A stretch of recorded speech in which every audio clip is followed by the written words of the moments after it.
प्रभारी है, केंद्रीय मंत्री है, उनके लिए भी करने के लिए मंच पर कुछ नहीं था। सचिन पायलट बिल्कुल पीछे की तरफ बैठे हुए थे, वो शायद जनता को नजर भी नहीं आ रहे होंगे। सभा में सचिन पायलट भी आए हैं और इसी तरह सीपी जोशी का भी कार्यक्रम काफी संक्षिप्त रखा गया। तो एक तरह से अशोक गहलोत ने साबित करने का प्रयास किया है, जो उनके विरोधी थे, ध्रुव विरोधी थे, उनको दिखाने का प्रयास किया है कि आज भी 10 जनपद में सिर्फ और सिर्फ अशोक गहलोत की पेट है। दूसरे नेताओं का अभी कोई ज्यादा वजूद नहीं है, जिनके बारे में चर्चाएं चल रही थी, जिनके बारे में कहा जाता था, तो वो उन नेताओं का कोई मतलब कहा जा सके तो एक तरह से उन्होंने बता दिया कि उनको उनकी ज्यादा अहमियत सोनिया के दिमाग और उसमें नहीं है, पार्टी के नजरिए से भी और दूसरे तरीके से भी जो दूसरे नेताओं की छवि बनाई जा रही है। तो नीरज माने अब प्रदेश की जो राजनीति है उसमें नए समीकरण मुख्यमंत्री के फिर से सक्रिय होने के बाद देखने को मिलेंगे।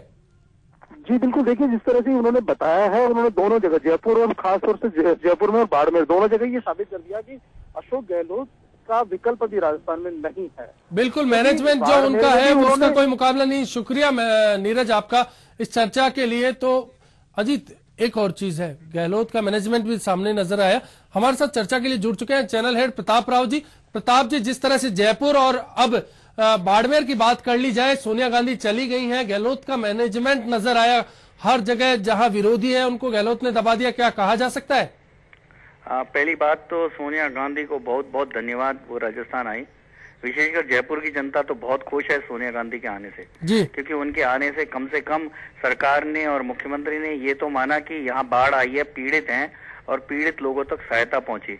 कुल मिलाकर जो सरकार नकार रही थी, जो सरकार ये कह रही थी कि यहाँ कोई पीड़ा नहीं हुई है, यहाँ केवल पानी बरसा है और कुछ लोग जो इधर उधर हुए हैं, वो कोई बड़ी बात नहीं है, वही सरकार सोनिया गांधी के दौरे से पहले जिस तरह से सहायता के लिए जुट गई, वो एक बड़ी बात थी। और लोगों को, यहाँ पीड़ित लोगों को लगा कि सोनिया गांधी को यहाँ 2-3 दिन रहना चाहिए था, जिससे जयपुर की बाकी समस्याएं भी हल हो जाती। तो इसलिए सोनिया गांधी के इस दौरे से कम जयपुर के वो पीड़ित लोग तो बहुत खुश हैं जिन्हें सरकार दुत्कार रही थी, प्रशासन फटकार रहा था, वो आज इस बात को लेके बहुत खुश हैं कि सरकार ने कुछ तो सुनी। लेकिन अब उन लोगों की चिंता ये हो गई है कि अब सोनिया गांधी चले गई हैं, अब दोबारा उनके वापस आने की जल्दी संभावना नहीं है। ऐसे में अब कौन उनकी सुध लेगा, ये एक सवाल उनके सामने खड़ा है अभी। बिल्कुल प्रताप जी, लेकिन क्या मान लिया जाए, गहलोत मजबूत तौर पर उभरे हैं इस पूरे घटनाक्रम में, साथ ही गहलोत के जो विरोधी है उन्होंने गहलोत को रोल बैक करने के लिए मजबूर कर दिया। जिस तरह से गहलोत ने कहा था बाढ़ नहीं आई और बाद में खुद को ही वहां जाकर मदद भी करनी पड़ी और हालत का जायजा लेना पड़ा। देखो एक्चुअली वैसे तो देखा जाए तो ये किसी के दौरे से किसी की मजबूती और कमजोरी को आंका नहीं जा सकता। इस मामले में भी ऐसा है क्योंकि अशोक गहलोत मुख्यमंत्री हैं और वो एक सरकारी कार्यक्रम में यहाँ उद्घाटन के लिए आई थी, तो निश्चित तौर पे मुख्यमंत्री और सरकारी अमले जो सरकारी पूरा जो अफसर हैं वो उनके साथ होने थे, मंत्री उनके साथ होने थे और पूरा का पूरा लवाजमा उनके साथ होना था, ये निश्चित तौर पे साथ था। लेकिन एक सबसे बड़ी बात यहाँ जो खटकी वो ये है कि जो सत्ता और संगठन के बीच में चल रहा है उसमें सत्ता पूरी तरह से हावी दिखाई दी, संगठन केवल उसका पिछलगू बना रहा। यहाँ तक कि डॉक्टर चंद्रभान जो कि प्रदेश के अध्यक्ष हैं जी, वो उनको बाड़मेर में मंच पे होते हुए भी बोलने के लिए नहीं कहा गया। और ऐसी जगह बाड़मेर जिसे कि जाट बेल्ट का एक हिस्सा कहा जाता है, वहाँ कांग्रेस के जाट अध्यक्ष को ही बोलने नहीं दिया गया।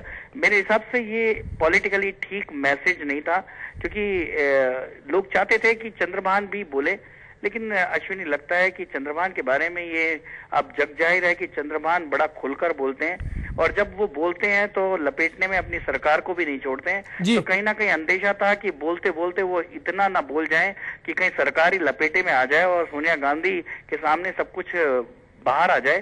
तो इस बात का जरूर मैनेज किया गया था और चंद्रभान के मुंह पर जो सील लगाई गई, ये हो सकता है कि सरकार का पूरी तरह से मैनेजमेंट था। शुक्रिया प्रताप जी आपका इस तमाम चर्चा के लिए। तो जिस तरह से सोनिया गांधी प्रदेश दौरे पर आज रही, जिस तरह से सियासी समीकरण जो प्रदेश में चले इस दौरे के बाद, जिस तरह का घटनाक्रम चला, एचबीसी ने लगातार आपको बताया, हर एंगल से आपको खबर दिखाई।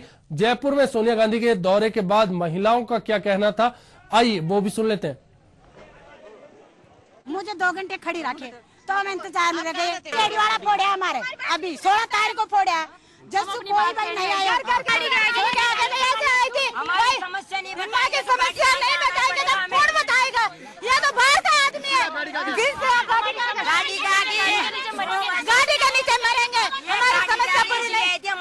से नहीं सुने और लड़की पे हाथ उठाए।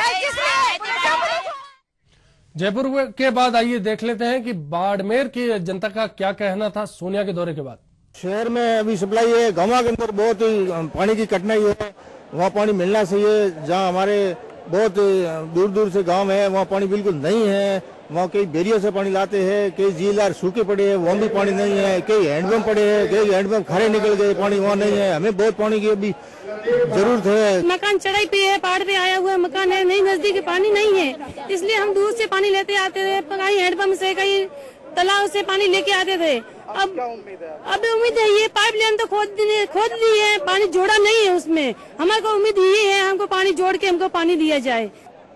बाड़मेर की सदियों पुरानी पेयजल समस्या का समाधान तो आज सोनिया गांधी ने पेयजल परियोजना का शुभारंभ कर दिया है, लेकिन सोनिया गांधी के इस शुभारंभ से केवल शहरी जनता को ही फायदा मिलने वाला है।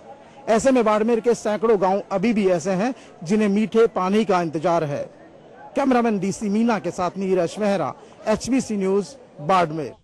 फिर से बात करें जयपुर की, जहां सोनिया गांधी और मुख्यमंत्री अशोक गहलोत ने मदरामपुरा के दौरे के बाद क्या कहा, आइए आपको सुनाते हैं। जब मैडम ने कहा है आपको इनको बसाने की बात मैडम ने निर्देश दिए हैं, तो सरकार की ड्यूटी है कि हम लोग ऐसा पैकेज बनाएंगे जैसे BPL आवास योजना के लिए बनाया था, अब हमने शहरों के आवास योजना के लिए बनाया है BPL के लिए, उसी रूप में इनको बसाने के लिए पूरा पैकेज देंगे। और जयपुर के अलावा राजस्थान में जहाँ नुकसान हुआ है उन सभी लोगों को मैडम निर्देश दिए हैं कि सबका पैकेज होना चाहिए। जो लोग उजड़ गए हैं उनको कैसे हम बचाएं, वो पूरा पैकेज देने की बात करें। मैंने पीड़ितों से बात किया, वैसे कुछ शिकायत नहीं है, उनका खूब देखभाल किया है, सब कुछ मिला है, राहत मिला है, राशन, कपड़े, कहीं एक जगह जहां रह सकते हैं टेम्पोरेरीली। उनका बस एक ही परेशानी है, आगे कहाँ जाएंगे, कहाँ रहेंगे। तो ये मुख्यमंत्री जी के साथ और उन लोगों के साथ बातचीत तय करेंगे कि आगे के लिए क्या करना है, कहाँ जाना है, यहाँ रहना है या थोड़ी दूर। तो इस पेशकश में इतना ही, दीजिए इजाजत, नमस्कार।